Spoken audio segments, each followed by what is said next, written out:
Well, it's time for the Life and Times of Mr. Y, subtitled How Your Story Shapes Your Why.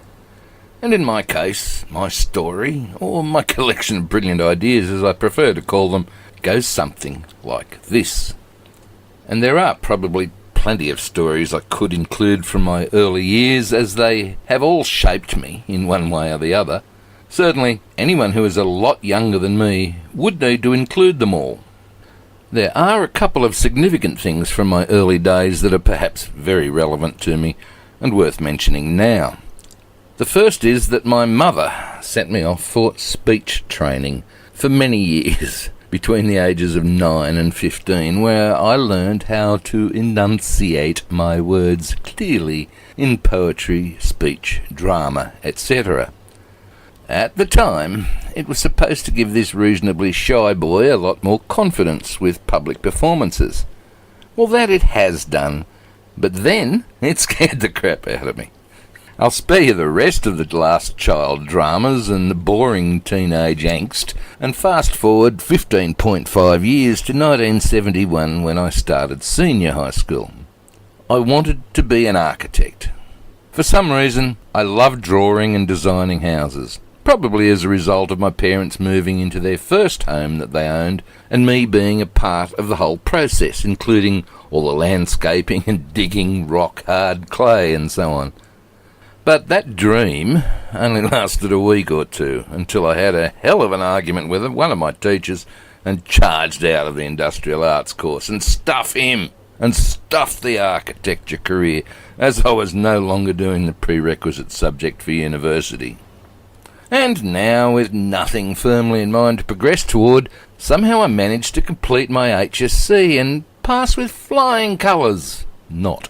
The colours probably were best found in a distress signal, as it was a pretty pathetic score. Instead, when I completed Year 12, I said quietly to myself, "Well, self, WTF do I do now?" For some reason, I was actually offered a scholarship and a place at Newcastle Teachers College in 1973. And since my dad was a teacher and one of my brothers was also a teacher, I thought, well, why not? Can't be that bad. And, well, it was like one of those moments where it seemed like a good idea at the time. It's the chorus from this great song by another Aussie, John Farnham, from 1993. But it seemed like a good idea, seemed like a good idea at the time.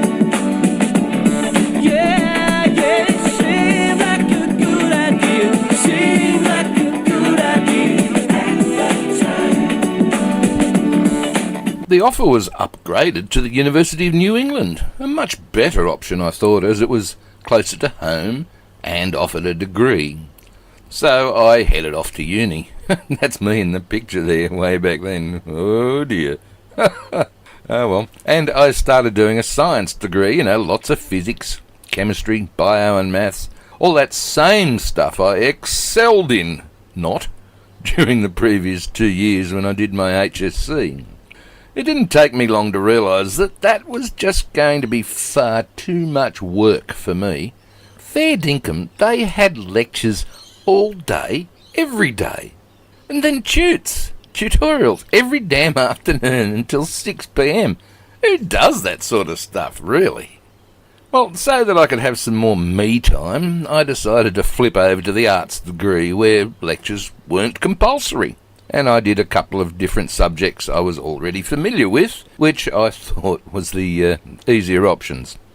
And because my dad was a maths teacher, well, I kept the maths course, more to please him than me. Yep, the maths I did for Dad, the geography because I thought it was just the same as I did for the HSC, and the economics, well, it also seemed the same as the HSC course, but even more boring this time around.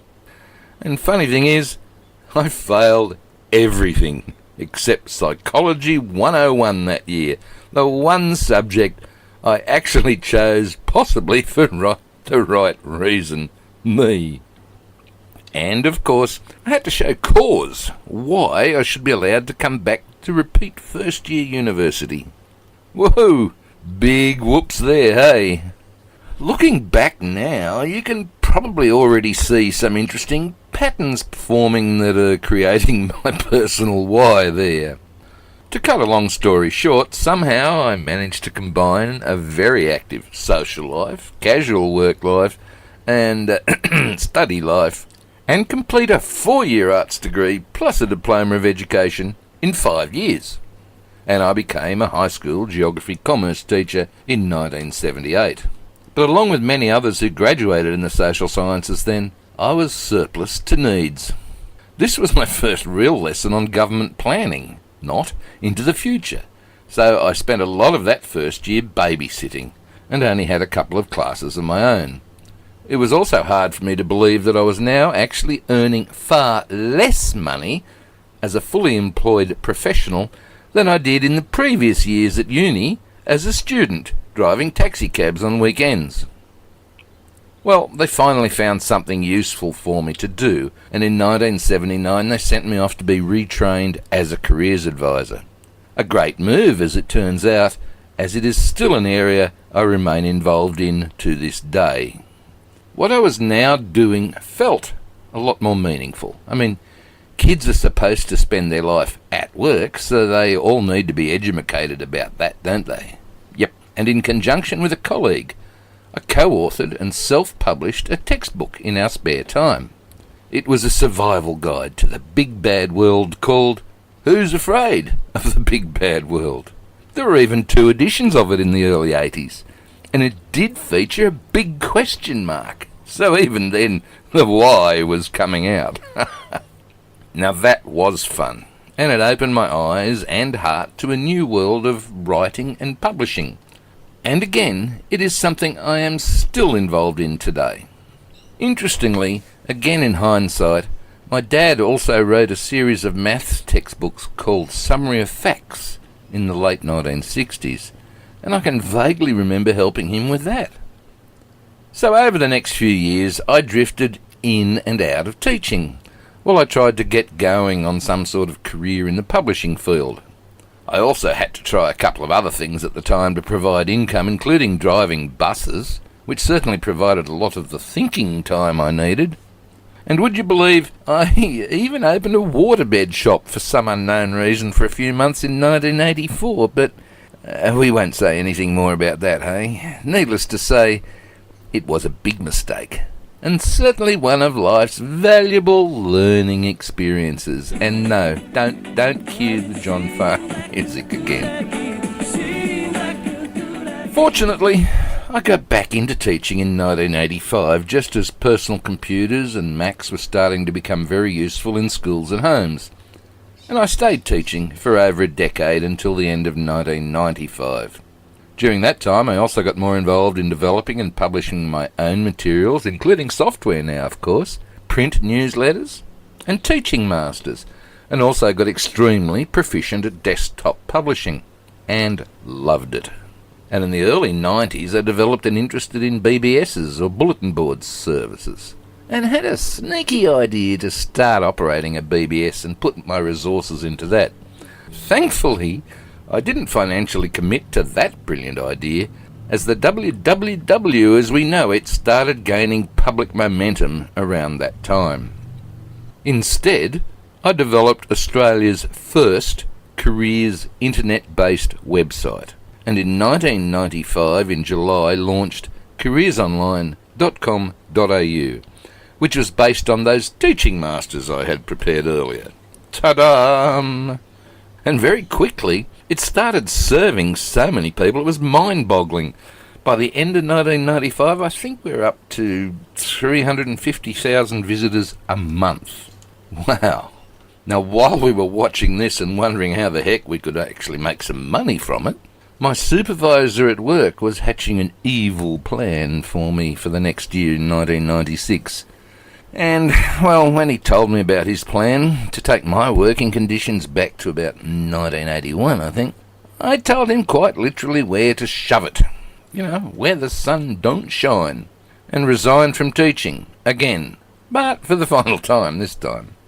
And I haven't been in a real JOB since November 1995. In my farewell speech at the time, I said I was very excited to be able to serve 300,000 or more highly interested people from around the world every month, and explained how that was better than putting up with draconian working conditions to advise a couple of hundred teenagers every year. Such was the power of the internet, even in 1995. Now, I wasn't exactly sure what we were going to do for money, but I did have the support of my spouse to have a go at the internet thingamy and see how it all panned out. And an idea that was very popular in the real world at the time was career markets or career fairs, which I had been involved in heavily for the previous decade. My thinking was that this could easily be extended online and become the main income stream for us, with the participant organisations paying to be part of a 24/7, 365 career event. Why can I hear that John Farnham music again? In fact, while that did happen in the US over the next few years, the idea never really caught on in Australia, probably because of our lower population and our slower uptake on technology at the time. So, scratch that brilliant idea, and again, WTF do we do now? Well, my wife suggested that since I was getting so damn good at developing these newfangled websites, that I should perhaps try to sell my website design services to local businesses who wanted to go online. Another bloody brilliant idea. So I did, and I'm still doing that today. And back then, my hook to get past the gatekeeper, the secretary, the telephonist, was that I was developing a brand new online directory of businesses in Sydney's western suburbs, and I called it SydWest. And I simply wanted to know, could you tell me what is your web address, please, so I can include it in there for nothing? Our what? Was the common answer in 1996. So I had to explain it to them, and then I'd end up talking to the boss, because the gatekeeper had no idea then. And that ended up with me getting quite a bit of design work from early adopters to help pay our bills. But it was very, very early days of the internet, of the www. And at the time, people were slow to understand the commercial applications and even slower to adopt the technology. While SydWest was one of the first local directories on the internet in the world ever, it also meant that I was educating a lot of people about this newfangled www thing. Damn it, I thought I'd got away from teaching. Ah well, this did shape the future of my online business, and I am still trying to educate people about working online properly. And in 1997, I set up a website for small business owners to get real information, i.e. not BS, about setting up online. And that website is still going and has been recently redesigned under a new badge over at sbsn.info. And I still operate several online directories, including my main Australian website directory at comeonaussie.com since 2002, despite Google saying they don't like the model much anymore, but only because no one else on the internet is allowed to be in a similar market to them, it seems, because, they're the only ones allowed to make money. But, whatever. In the infamous words of the famous Australian Malcolm Fraser, "Life's not meant to be easy." Well, the full quotation is actually, "Life's not meant to be easy, but take courage, child, for it can be delightful." Yeah, right. So then, life sends in another curveball, and this one firmly smashes you in the crotch, and then just takes you completely out of the game for a couple of seasons. Yep, when shit really happens, it often happens in a big way, and sorry Malcolm, there was certainly nothing delightful about it. In the space of 16 months, my life was totaled. First with the death of my newborn son in 1996, and then the passing of my wife from the resulting depression, leaving me as a single father with a 5-year-old son. I really can't, or don't want to remember much of what happened there, except to say that after my wife's funeral I ran away from it all at the start of 1998. And as you do, you get into even more shit at the time because you aren't thinking straight. So I ran away from that too. And my son and I started another new life at the start of the new millennium in a new location. And I chased more web design work and got enough to get by and pay the bills. And then in June 2003, Google's AdSense system was launched, where little web publishers like me could put their ads on our websites and earn money. And that grew like crazy. For the next few years to the end of 2008, it earned very good money, with me having to do very little to get it. So thanks very much for that, Google. Woohoo! After yet another brilliant idea, I decided to open up a real bricks and mortar business as an ISP, or Internet Service Provider, also in 2003. Now, that was an idea that ticked a couple of those boxes. It had recurring income every month.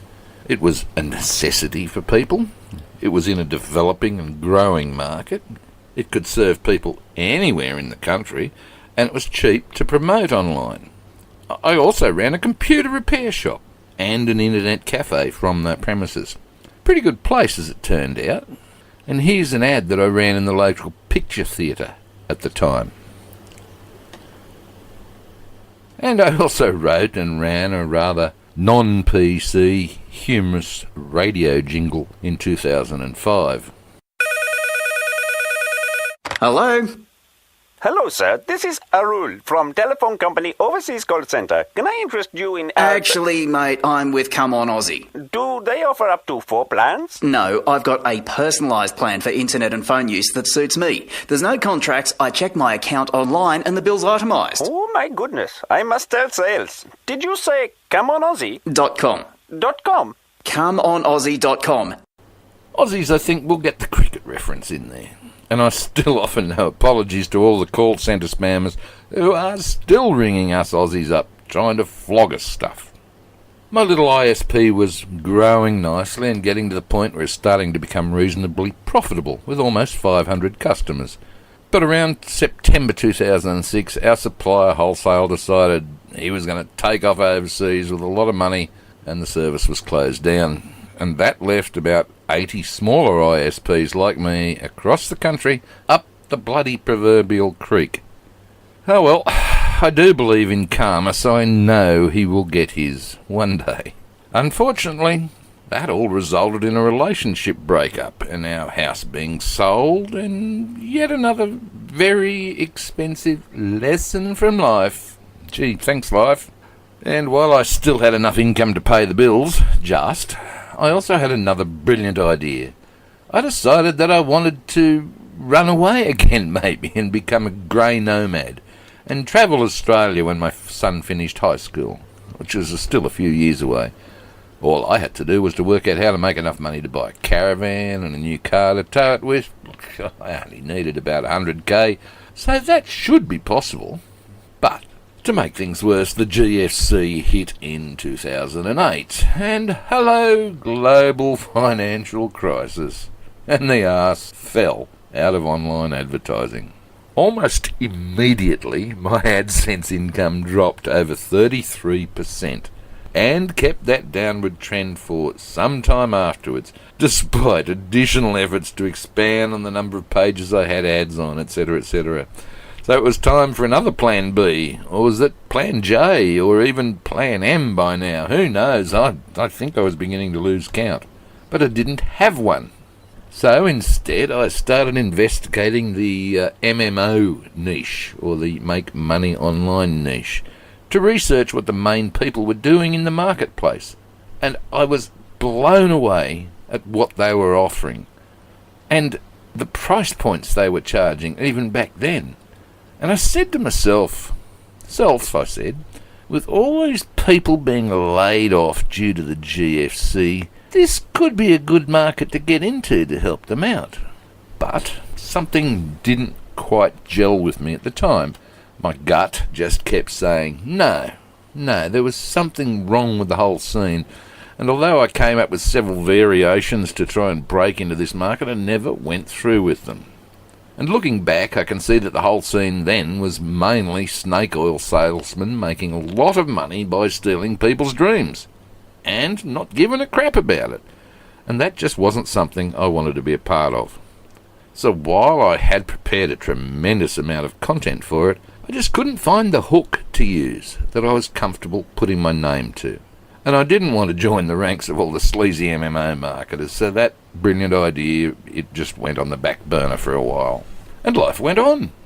And that same relationship grew and failed again several times, and probably because I'm a hopeless romantic and believes in this white picket fence concept so much that... look, no, shut up. Cue the violins again? No, don't, please.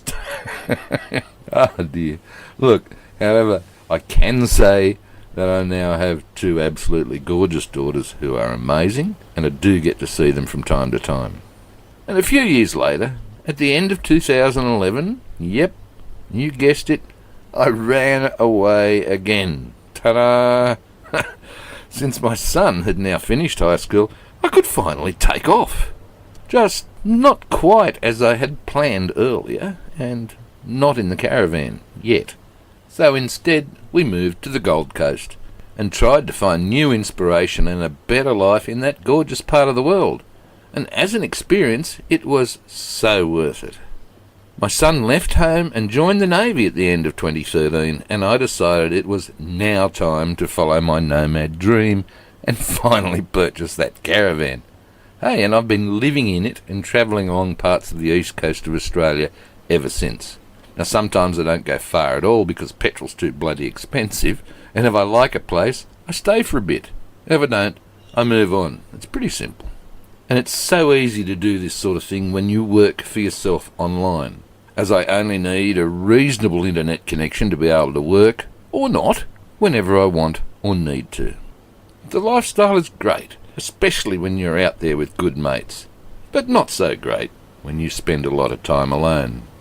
But, and it seems there's always one of those, as we've come to expect. Well, for some reason, my body did not like my lifestyle choices over the recent years. Most likely because I am a lazy bugger who didn't do much in the way of physical activity and also had a crappy diet. And in January 2016, Mother Nature decided that I needed to have a triple heart bypass. Well, blow me down with a feather. Really? I mean, what the lost for bloody words here. Shite happens, eh? So, 2 years ago, almost to the day as I write this, I was wheeled up the corridor at Prince of Wales Hospital and woke up very early the next morning, still alive apparently. My first thought was, clear as a bell, oh fuck it, I'm still alive. Now that's not something you go and tell your doctor or nurse about, otherwise they're going to go full psychiatric on you, right? But to be honest, it just about sums things up, hey? I mean, wow. Somehow I have a second chance at life now? But what the heck have I done with it so far? Nothing blooming much to rave about in my opinion. So what the heck am I going to do with this second chance that is going to be any better? Sorry, has to be better. Otherwise, what's the whole point of this exercise? You get very philosophical once you've had a life-altering experience, it seems. And so I spent the first few months of my recovery gazing intensely at my belly button fluff, trying to work out the meaning of life, still, or again, and wondering, what the proverbial was I going to do with this second chance I had at it. Seriously, poor me, 61, single, separated from my young daughters, living alone, in a caravan, work? Why bother? I tried so many things online over the years that didn't really work, so again, WTF was I supposed to do now? It takes a bit of effort to get out of that level of depression. But hey, look, it's all good now, folks, so you can forget the violin music. Please, please, please. I had a great long chat to a guy who knew of me and what I had been up to over the previous 2 decades. And he helped me decide that I needed to look at what had been working since the start of my online adventure way back in 1995. So I decided to go back to my roots. And the first thing I did was some much-needed theme and content updates to my core websites to bring them well into the 21st century. They had been ignored for far too long while I'd been distracted by life and other stuff. Now these 3 huge jobs took pretty much most of 2017 to complete. But at least I can honestly say now that those 3 evergreen websites are almost to the point where I want them to be. But should have been there a whole blooming decade ago. So 3 ticks for Stephen for personal achievement and making me feel better about things. At least they are in a state where, when I do pass away, my family might be able to sell those assets a lot easier now, because they were shite before and possibly not worth much at all. I also decided it was time to revisit this make money online niche again and do something there, as I had still a truckload of content I had prepared previously. You may recall I first looked at this around the GFC in 2008 and didn't like what I saw back then. So in the past couple of months I looked at what is currently happening, and, well, I still see a lot of the same old. With all the launch BS and ridiculous pricing, sheesh, and the same old dream stealing pictures. Except there are also some exciting new people in the marketplace, and they are like a breath of fresh air, and their message is not snake oil. They all seem very legit, so I decided that it was time for my phoenix to rise from her 2008 ashes, as there is now a lot more credibility in the marketplace. So I've looked back over all my materials and have updated them to be totally relevant in 2018 and beyond. But I was still looking for the hook. You know, that brilliant idea that would grab you by the throat and you would say, yes, I need this. And as I said before, I am a slow learner, so it took me a while to realise that it was right in front of my nose. And now, hey, we're here discussing the why of how your brilliant idea came into being. And for you, the time is so much more right now than it was back in 2008, because right now the technology is just so much more amazing. The speeds are faster.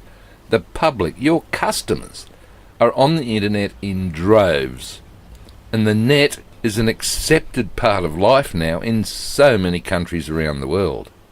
Certainly compared to when I started in 1995, you don't need to teach your customers how to use the internet before they could even become clients like I had to.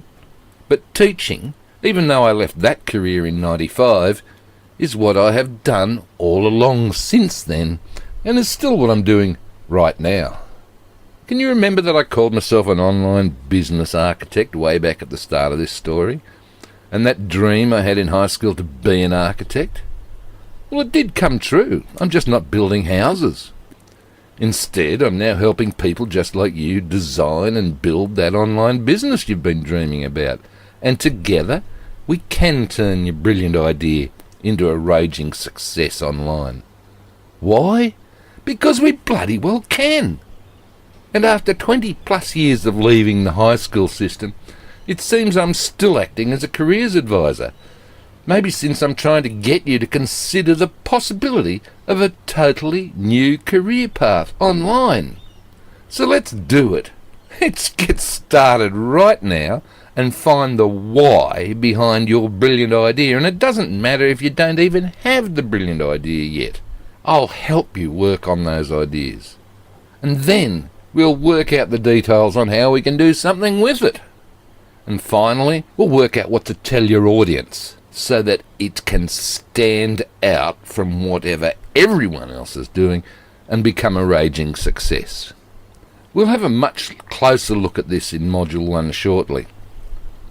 And if you like this why concept and want to pursue it a lot further, go check out the whyinstitute.com and do their free test. The challenge personal why type was pretty spot on for me, I thought. I particularly like the idea of you also understanding the personal whys of your partner and your spouse, etc., to make sure they're a good fit with you.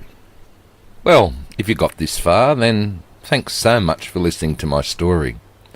I hope you can see the benefit of doing the same sort of thing for yourself. Cheers for now.